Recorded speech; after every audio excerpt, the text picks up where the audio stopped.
Vez na história do Brasil, nós vamos ver uma paralisação completa da máquina pública. Sob Lula 3 cresce em ritmo de quase o dobro da receita. Ou seja, o dinheiro que o governo Lula pode gastar como quiser. É chamado shutdown. Quando o governo gasta tanto que não tem mais dinheiro para pagar conta de água, conta de luz, conta de internet. Quando esse gasto saiu de 191 bilhões de reais para 344 bilhões. Vai chegar num ponto em que os ministérios vão ter que trabalhar no escuro, que não vai ter energia elétrica para sequer os servidores utilizarem os computadores.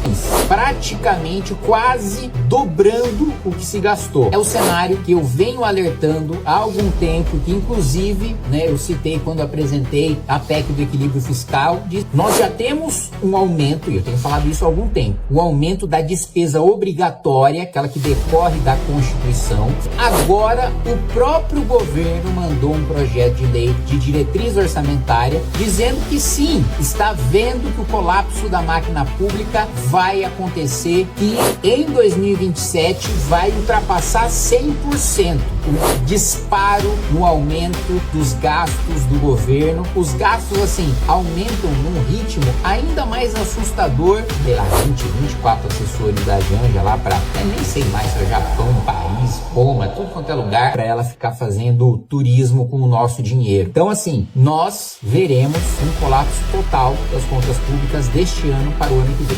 E eu alertei. Declarações recentes de políticos brasileiros voltaram a movimentar o cenário nacional. Em vídeos publicados e em transmissões ao vivo, temas como economia, educação e as perspectivas para os próximos anos estão sendo amplamente debatidos pela sociedade. Nos últimos dias, um deputado federal tem ganhado os holofotes com uma série de vídeos e declarações que estão agitando o debate político no país. Com um tom bastante direto, ele não poupou críticas a decisões recentes do governo federal, apontando o que considera falhas graves nas políticas econômicas e nos rumos que o Brasil está tomando. Ele argumenta que problemas estruturais profundos estão sendo deixados de lado e que as medidas atuais podem ter consequências sérias para a vida de todos os brasileiros. Essas falas, compartilhadas em suas redes sociais, rapidamente viralizaram, gerando uma onda de reações e discussões. O parlamentar insiste que é preciso um debate mais honesto sobre os efeitos dessas políticas no dia a dia da população. Apesar das críticas contundentes, em outro momento, o mesmo parlamentar adotou uma postura mais institucional. Durante uma transmissão ao vivo, ele fez questão de ressaltar a importância de seguir os ritos e os limites legais.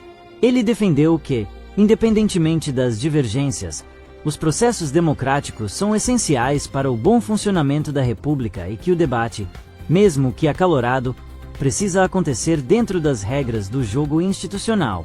Essa mudança de tom mostra a complexidade do cenário político, onde um mesmo ator pode transitar entre a crítica feroz e a defesa das instituições, buscando equilibrar seu papel de oposição com a responsabilidade de seu cargo. Agora, vamos analisar um vídeo mais recente que está dando o que falar, publicado no canal oficial do parlamentar. Pela primeira vez na história do Brasil, nós vamos ver uma paralisação completa da máquina pública. É o chamado shutdown. Quando o governo gasta tanto que não tem mais dinheiro para pagar conta de água, conta de luz, conta de internet. Quando vai chegar num ponto em que os ministérios vão ter que trabalhar no escuro, que não vai ter energia elétrica para sequer os servidores utilizarem os computadores. É o cenário que eu venho alertando há algum tempo, que inclusive, eu citei quando apresentei a PEC do equilíbrio fiscal, dizendo que haveria uma paralisação total da máquina pública e na época o governo Lula se negava a reconhecer. Agora o próprio governo mandou um projeto de lei de diretriz orçamentária dizendo que sim, está vendo que o colapso da máquina pública vai acontecer agora pela primeira vez na história e a razão todos sabem. O disparo no aumento dos gastos do governo. Os gastos assim aumentam num ritmo ainda ainda mais assustador do que vocês podem imaginar. Eu vou mostrar isso no vídeo de hoje e também falar sobre a alta nos juros. Quem diria? O banqueiro central, nomeado por Lula, Galípolo, subiu a taxa de juros para 15% ao ano, a segunda maior taxa do mundo, taxa real, descontada a inflação. A gente só perde para a Turquia, até a Argentina, que chegou num ponto de quebradeira total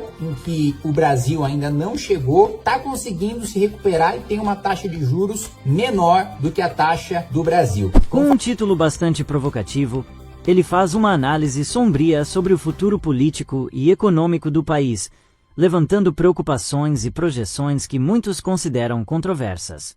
Ele começa falando sobre um possível colapso das contas públicas, argumentando que a trajetória atual dos gastos do governo é insustentável e pode levar a uma crise sem precedentes. Em seguida, ele direciona suas críticas, afirmando que a culpa é do PT, associando as políticas atuais às gestões anteriores do partido e traçando um paralelo entre os desafios econômicos presentes e decisões tomadas no passado. Ele também questiona diretamente: por que o juro está alto? Nessa parte, o deputado explora a complexa relação entre as decisões do governo e a política monetária do Banco Central, sugerindo que a falta de confiança do mercado nas contas do governo é o principal motivo para a manutenção de juros elevados, o que, segundo ele, freia o crescimento econômico e prejudica a população. O gasto sob Lula 3 cresce em ritmo de quase o dobro da receita. Ao longo do terceiro mandato de Lula, a equipe econômica obteve aumento acima da inflação na receita líquida, que é aquela receita livre de transferências para estados, municípios e outros, ou seja, o dinheiro que o governo Lula pode gastar como quiser, que a Constituição não obriga a repassar para mais nada. Esse gasto saiu de 191 bilhões de reais para 344 bilhões, praticamente quase dobrando o que se gastou. Veja só, a gente já tem um cenário de catástrofe independentemente da receita líquida. Nós já temos um aumento, e eu tenho falado isso há algum tempo, o aumento da despesa obrigatória, aquela que decorre da Constituição, que em 2027 vai ultrapassar 100%.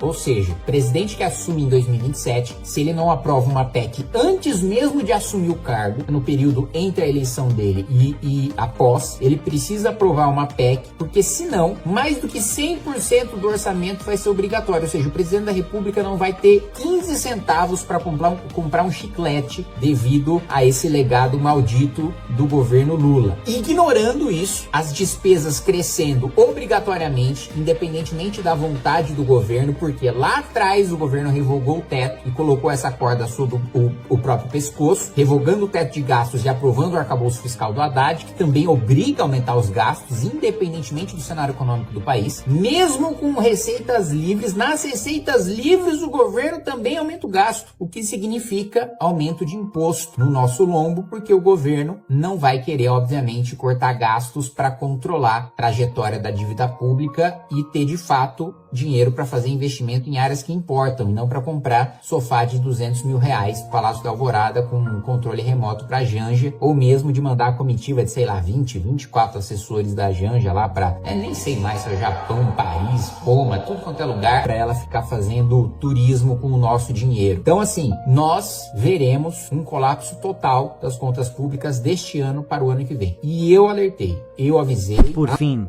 ele foca na relação entre Lula e Campos Neto, o presidente do Banco Central, destacando o embate público entre os dois como um dos fatores de instabilidade.